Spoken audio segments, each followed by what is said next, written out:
ঠিকানা ক্যাম্পাসে হবে না, চাটুকারের ঠিকানা।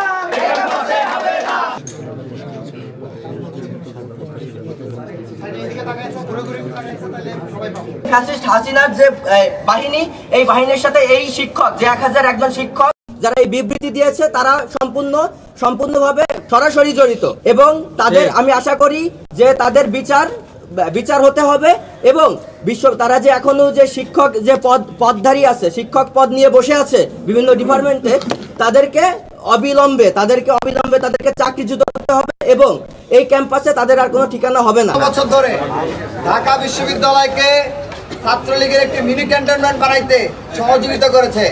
তারা তাদের প্রত্যক্ষ সমর্থনে, মদতে এবং সহযোগিতায় অংশগ্রহণে গত 15-16 বছর ধরে ঢাকা বিশ্ববিদ্যালয়ের শিক্ষার্থীদেরকে আধুনিক দাস বানিয়ে গেস্ট রুম গণরুম করিয়ে জোর নিয়ে যাওয়া হয়েছে। বিশেষ করে শিক্ষকদের মতো যেসব শিক্ষিত শ্রেণী, যাদেরকে আমরা শিক্ষিত সমাজ হিসেবে যাদেরকে আমরা সম্মান করি, সেই শিক্ষক সমাজ কিভাবে একজন খুনিকে সাপোর্ট দিতে পারে সেই প্রশ্ন আমাদের কাছে নাই। বিশেষ করে আমি ঢাকা বিশ্ববিদ্যালয় প্রশাসনের দৃষ্টি আকর্ষণ করছি। গতকাল রায় হওয়ার পরে ডেপুটি রেজিস্ট্রারের একজন সেই ফেসবুকে পোস্ট করার মাধ্যমে আমরা জানতে পারি এখনও ঢাকা বিশ্ববিদ্যালয় প্রশাসনের মধ্যে অনেক তারা ফ্যাসিস্টের সহযোগী, তারা এখনও কাজ করে যাচ্ছে, নিজেদের পোস্টে নিজেদের পদে বহাল তবিয়তে আছে।